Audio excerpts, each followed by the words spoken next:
ரஜினியும், கமலும் ரொம்ப வருஷத்துக்கு அப்புறம் சேர்ந்து நடிக்க போற படத்தோட அனௌன்ஸ்மென்ட் வீடியோ இப்ப விட்டுருக்காங்க. வீடியோ எப்படி இருக்கு அப்படின்னு பார்க்கறதுக்கு முன்னாடி, இந்த காம்போ ரொம்ப வருஷமாவே இழுபறியாவே இருந்துட்டு இருந்துச்சு.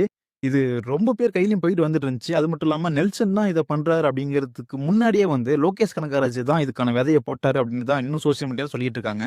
இதுக்கு முன்னாடி ரஜினியோட ஒரு அனௌன்ஸ்மென்ட் வீடியோ பார்த்திருந்தோம்னா, அது ஜெயிலர் 2 தான். ஜெயிலர் 2ல வந்து அந்த அளவுக்கு ஒரு ஒரு பக்காவான ஒரு எக்ஸ்ப்ளோஷன் அந்த மாரி கன் அந்த மாரி ஃபைட்லாம் வச்சு காமிச்சிருப்பாங்க.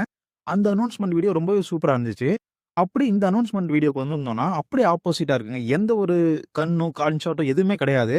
இவங்க 2 பேரும் நடந்து வரத வச்சு இவ்ளோ மாஸா காமிக்க முடியுமா? அப்படிங்கிறது தான் இந்த அனௌன்ஸ்மென்ட் வீடியோல சொல்லியிருக்காங்க. அவ்ளோ சூப்பரா இருக்குது. முதல்ல டைரக்டரையும், மியூசிக் டைரக்டரையும் பத்தி பார்த்துட்டு வந்துரலாம். தலைவர் படம்னாலே அனிருத் தான் இருப்பாரு. அவரோட பிஜிஎம் பத்தி நம்ம பின்னாடி பேசலாம். முதல்ல நெல்சன பத்தி பேசிட்டு வந்துரலாம். நெல்சன் இதுக்கு முன்னாடி வந்து இந்த ஜெயிலர் படம் வந்து அந்த அளவுக்கு வெற்றி குடுத்ததுனால, அவருக்கு இந்த வாய்ப்பு போயிருக்கும் அப்படிங்கிற ஒரு டவுட்ல தான் இருந்துச்சு. ஏன்னா இந்த வாய்ப்பு வந்து முதல்ல வந்து லோகேஷ் கனகராஜுக்கு தான் போயிருக்க வேண்டியது. அவரு வந்து இப்ப லாஸ்ட்டா போன அந்த படம் வந்து சரியா போகாதனால, ஒருவேள வாய்ப்பு கை மீறி போயிடுச்சோ அப்டின்னும் தோணுது.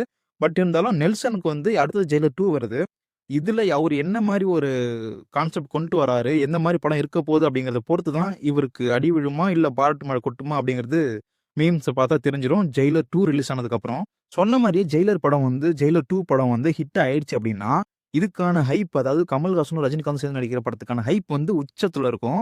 அப்படி ஒரு வேள அது ஃப்ளாப் ஆயிடுச்சுன்னா, அப்பயும் ஹைப் குறையாது.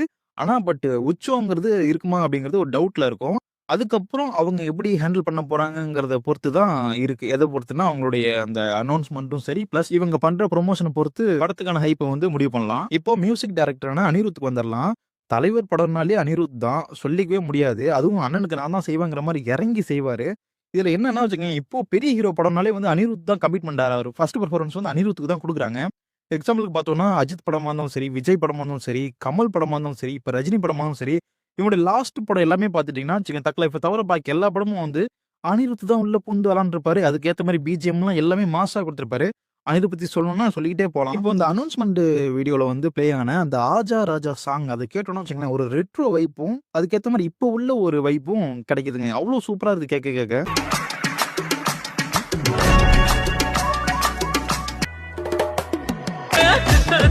Tate